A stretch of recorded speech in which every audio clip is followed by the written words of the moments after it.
I'm happy to see you again here on my channel.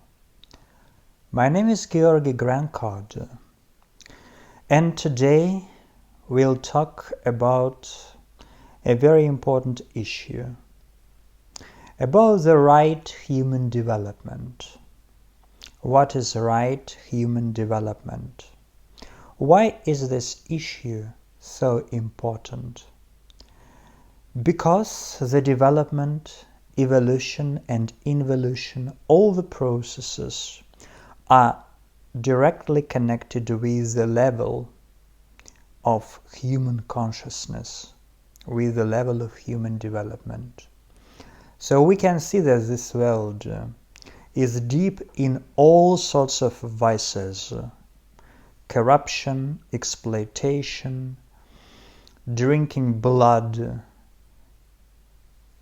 by exploiters, and a lot of things that are far from being perfect.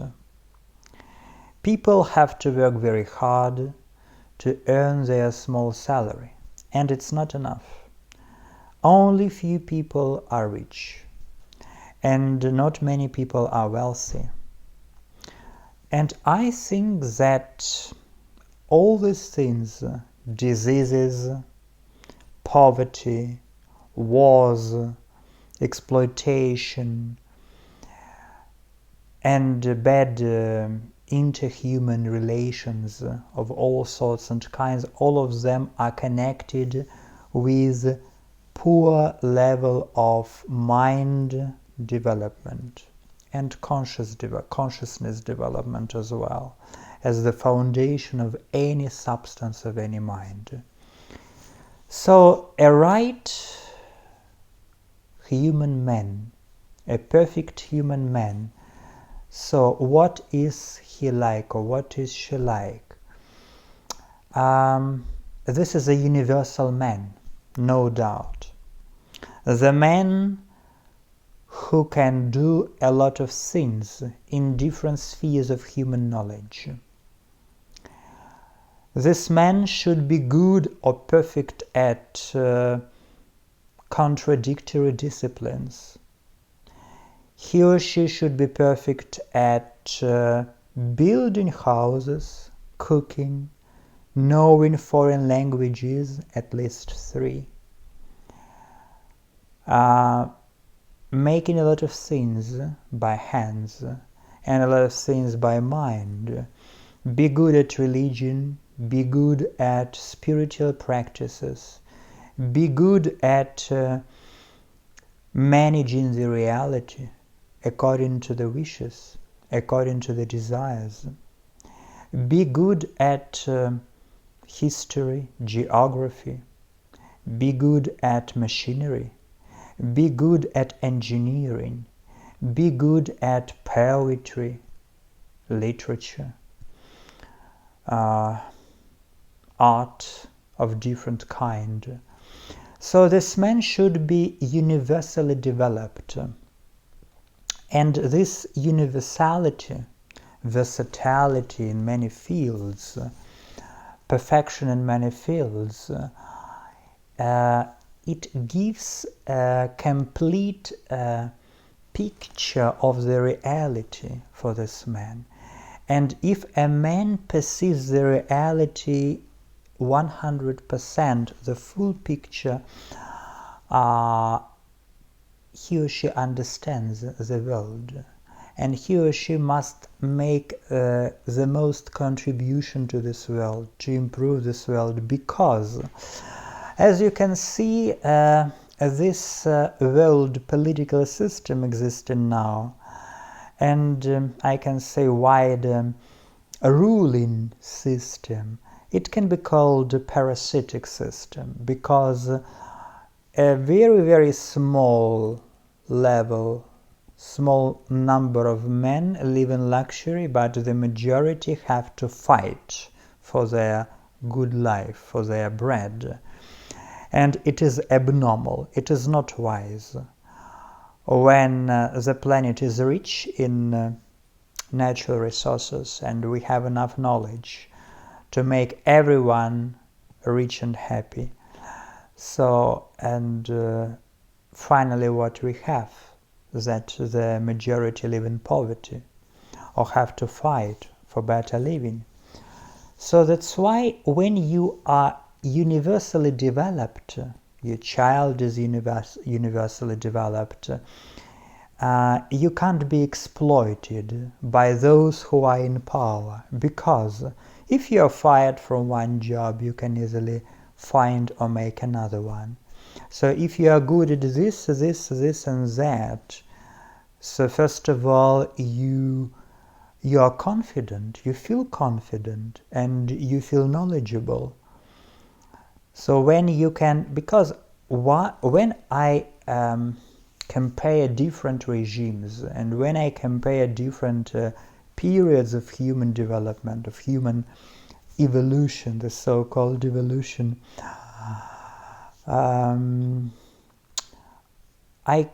come to the conclusion that irrespective of the regime, people who can make or do things that are necessary for the society, these people are in high value. So that's why good engineers can be hired and can be offered good job in any regime. Or for example, if you are a good historian or a good sculptor or a good painter, so you can live in good conditions in any regime.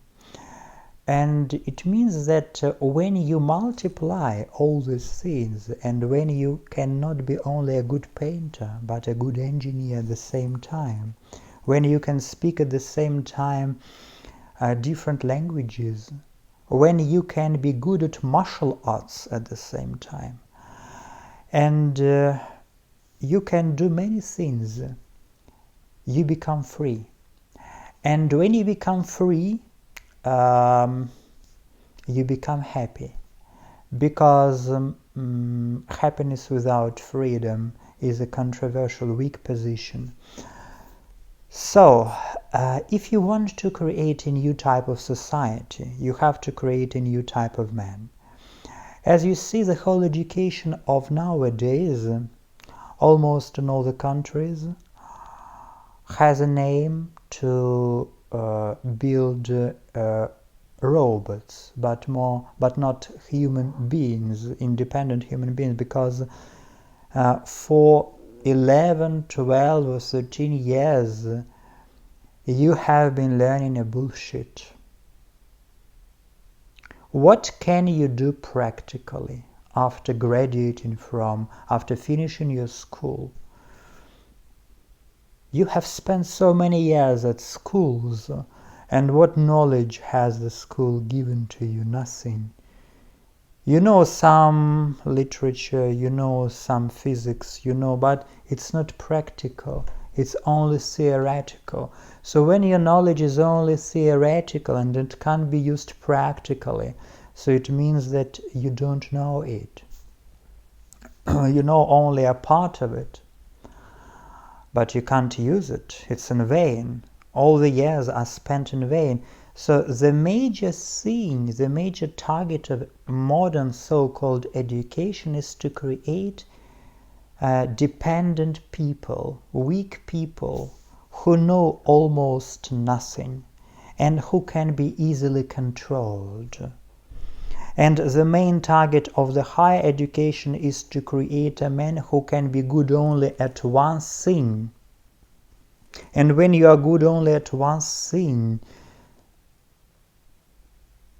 it's difficult to find a good job. It's difficult to compete in these highly competitive conditions. And when you are only developed in one field, you become very ignorant, because you think that you know everything, because you know this concrete thing, but actually you know nothing. Because if you know engineering but you know nothing about religion, how can you express your opinion? about religion. But I have noticed that the more ignorant a person is, the more confident he or she is in his or her opinion about everything.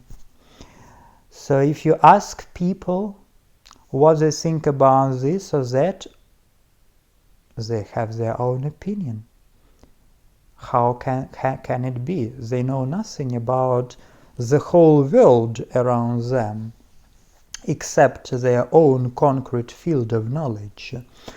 So that's why the way to liberation from limitations of this world, the way from control from the authorities, the way to happiness leads through multi-dimensional, multi-sided approach to upbringing and education to create a perfectly developed human being. A perfectly developed human being should include a perfect body, a perfect morality, a perfect mind, perfect heart, in all aspects of his or her life. He or she should be developed.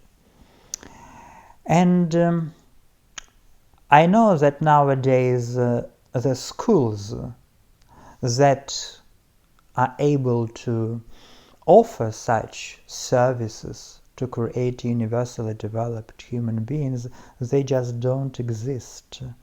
Or maybe they just exist only in such few quantity that they can be counted by fingers on one hand. That's why we have to do it ourselves. We have to unite in communities and to build up new generation in communities. In the so-called eco-settlements, where children can be educated and brought up by all members of this settlement, of this community. For example, if I'm a teacher, I can teach foreign languages for all the children in this community. And if another man is an engineer, he can teach the children engineering. If this woman is good at cooking, she can teach all the children how to cook well. If another woman or another man is good at something different, poetry, physics, geography, history, and so on, building houses, construction, so these fathers and mothers of kids can teach their children and the children of others, of other members of the community, all the knowledge they know. So in this way we can create a universally developed human being. It's very important to understand, because when you think that you are developed, the way to evolution is stopped. So you block yourself on this way. And of course,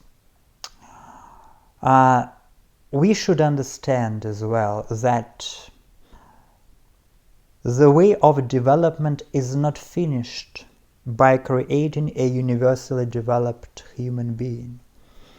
It can go further, because the human level of development is a good level, but there is a higher one, a divine level. A divine level means that you is a clairvoyant. You become such a person. You become the person who can be like light. So you can know everything. You see the God, you see the angels, you see other creatures from other dimensions of this universe. You can communicate with them, and you can develop yourself using the knowledge of other worlds, of other civilizations. And the past and the future isn't hidden from you if you reach this divine level of development. How to reach it? There are ways.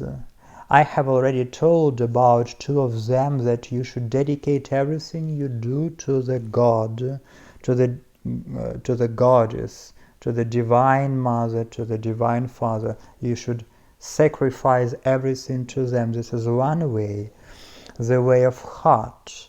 And there is the way of mind, when you catch your mind. Each time when your mind starts thinking freely, voluntarily, not consciously, unconsciously, you just ask yourself, to whom has this thought come, and answer, to me.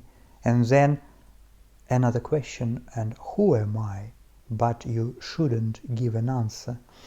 And the more you practice so, the more enlightened you become. This is also a way to your divine nature. Of course, there are some different ones. You should make some practices as well. Meditation is one of them, a very important part. Yoga, because yoga, you know, it's not only Hatha yoga, it can be Raja yoga. And you can practice all these things, not one, but a lot. And then you become divine. I have noticed that very often the divine people of the past were also one-sided developed. So they could love the God very much, and the God gave them enlightenment. So they could see the God, they could heal other people, they could do miracles. But in many fields of human knowledge they were not developed, sorry to say. And they had a very poor living as well. So I think that if we are born here, we should live in comfortable conditions. In good house and good, we should drive good car, and we should eat good food, and we should have enough money for everything, for satisfying all our needs, because a richness, wealth is also a divine quality. So if you want to be divine, we should be rich as well. You know that the many understand it incorrectly, because the many are poorly developed. The many try to be rich only in this world, to have a lot of money, and that's all. They think it's enough. It's the ultimate phase of human development, to become rich, to become a millionaire, multimillionaire, it's enough. These people are very ignorant, and I have met a lot of such people. They loved money, they wanted money very much, and they could create a good, effective business. And now they have good money. But they are very ignorant in all other aspects of living. Their children are stupid, and they can do nothing with them.